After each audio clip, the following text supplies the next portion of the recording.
Yuk kupas tuntas sejarah hukum pidana di Indonesia zaman Kerajaan Nusantara.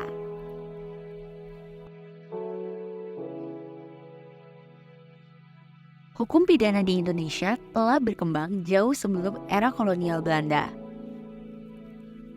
Pada masa kerajaan-kerajaan besar seperti Majapahit dan Sriwijaya, serta kerajaan-kerajaan lain seperti Mataram kuno dan Kerajaan Goa, hukum pidana sudah diterapkan untuk menjaga ketertiban dan keamanan masyarakat. Meskipun tidak sekompleks sistem hukum modern, hukum pidana pada masa itu memainkan peran penting dalam mengatur kehidupan sosial dan politik. Pertama-tama kita akan membahas mengenai hukum pidana pada masa Kerajaan Majapahit. Kerajaan Majapahit yang berdiri pada abad ke-13 hingga ke-16 dikenal sebagai salah satu kerajaan terbesar di Nusantara. Sistem hukum pada masa Kerajaan Majapahit mencakup berbagai aspek kehidupan, termasuk hukum pidana. Karakteristik hukum pidana pada masa Kerajaan Majapahit diantaranya hukum tertulis, di mana hukum pidana Majapahit terdokumentasi dalam kitab hukum seperti Kutara Manawa dan Kutara Sastra. Kedua, hukuman fisik dan denda. Pada masa Kerajaan Majapahit, hukuman fisik seperti cambuk dan hukuman mati, serta denda dalam bentuk uang atau barang kerap kali diterapkan. Ketiga, peran raja. Raja memiliki otoritas tertinggi dalam penegakan hukum dan seringkali bertindak sebagai hakim tertinggi. Contoh kasus hukum pidana di zaman Kerajaan Majapahit meliputi banyak pelanggaran seperti pencurian, perzinaan, dan pembunuhan. Berbagai jenis pelanggaran ini dikenakan hukuman yang berat. Dalam Kutara Manawa, pelaku pencurian dapat dikenakan hukuman potong tangan, sementara perzinaan dapat dihukum mati atau diasingkan. Nah, selain Kerajaan Majapahit, ada lagi loh kerajaan besar yang menerapkan hukum pidana pada zamannya, yaitu Kerajaan Sriwijaya. Kerajaan Sriwijaya yang berdiri pada abad ke-7 hingga ke-13 dikenal sebagai pusat perdagangan dan agama Buddha di Asia Tenggara.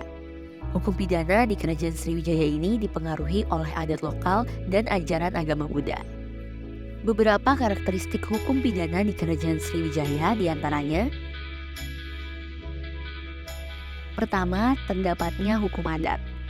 Hukum pidana ini banyak didasarkan pada adat lokal yang diwariskan secara turun-temurun di Kerajaan Sriwijaya. Kedua, pengaruh agama Buddha. Prinsip-prinsip agama Buddha seperti karma dan dharma sangat mempengaruhi penerapan hukuman dan keadilan pada masa Kerajaan Sriwijaya. Yang ketiga, denda dan hukuman fisik. Denda sering diterapkan sebagai bentuk hukuman, namun hukuman fisik seperti cambuk jugalah lazim. Contoh kasus hukum pidana pada masa Kerajaan Sriwijaya ialah pelanggaran terhadap norma sosial seperti perzinaan dan pencurian. Beberapa pelanggaran ini dihukum dengan denda atau kerja paksa. Hukuman yang lebih berat seperti eksekusi ini jarang diterapkan, sejalan dengan ajaran Buddha yang menekankan belas kasih. Nah, berikutnya kita juga akan membahas mengenai salah satu kerajaan Nusantara, yaitu Kerajaan Mataram kuno. Kerajaan Mataram kuno ini berdiri pada abad ke-8 hingga ke-10, yang juga memiliki sistem hukum yang berakar pada adat istiadat lokal dan pengaruh agama Hindu-Buddha. Karakteristik hukum pidana di masa Kerajaan Mataram kuno ini yang pertama ada hukum adat, di mana sistem hukum ini didasarkan pada adat istiadat lokal yang diwariskan secara turun-temurun. Kemudian yang kedua ada pengaruh agama Hindu-Buddha, di mana agama Hindu dan Buddha ini mempengaruhi prinsip keadilan dan hukuman pada penerapan hukum pidana di Kerajaan Mataram kuno. Yang ketiga ada hukuman fisik dan ritual. Hukuman termasuk denda, kerja paksa, dan upacara ritual untuk memulihkan kehormatan yang hilang ini cukup lazim untuk dilaksanakan pada masa Kerajaan Mataram kuno. Contoh-contoh kasus hukum pidana di Mataram kuno ini pelanggarannya meliputi pencurian, perzinaan, dan pembunuhan, di mana pelanggaran ini dihukum dengan beberapa hukuman fisik atau denda yang besar. Beberapa pelanggaran ini juga memerlukan upacara ritual untuk memulihkan keseimbangan spiritual. Selanjutnya kita beralih ke hukum pidana Kerajaan Goa. Kerajaan Goa yang berdiri di Sulawesi Selatan pada abad ke-14 hingga ke-17 dikenal dengan sistem hukum adat yang kuat. Karakteristik hukum pidana di Kerajaan Goa sendiri, yang pertama adanya hukum adat, di mana hukum adat Goa yang dikenal sebagai Ade yang mengatur berbagai aspek kehidupan masyarakat. Yang kedua, adanya pengaruh agama Islam. Setelah agama Islam masuk, hukum pidana Kerajaan Goa mulai dipengaruhi oleh hukum Islam. Yang ketiga, hukuman fisik dan sosial.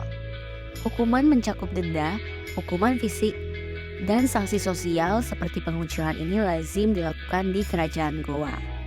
Contoh kasus hukum pidana di Kerajaan Goa ini salah satunya pelanggaran terhadap norma adat atau agama yang dihukum dengan denda, hukuman fisik seperti cambuk, dan dalam berbagai kasus ini pengucilan dari komunitas.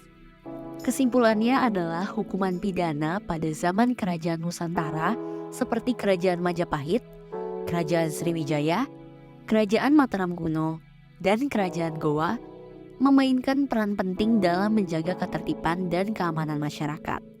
Meskipun hukum yang diterapkan tidak sekompleks sistem hukum modern, prinsip-prinsip keadilan dan hukuman sudah mulai diterapkan. Kerajaan-kerajaan ini menggunakan kombinasi hukuman fisik, hukuman denda, dan pengaruh agama dalam sistem peradilan mereka. Nah, gak kerasa ya kita sudah selesai kupas tuntas sejarah hukum pidana di Indonesia zaman Kerajaan Nusantara. Untuk kalian yang tertarik dengan materi hukum pidana, di ADR Law Academy sudah tersedia program PKPA loh, yang tentunya akan mempelajari banyak kurikulum hukum termasuk hukum pidana. Jangan lupa untuk like, share, dan juga follow ADR Law Academy untuk konten dan informasi hukum yang edukatif dan menarik. Sampai jumpa di belajar singkat berikutnya.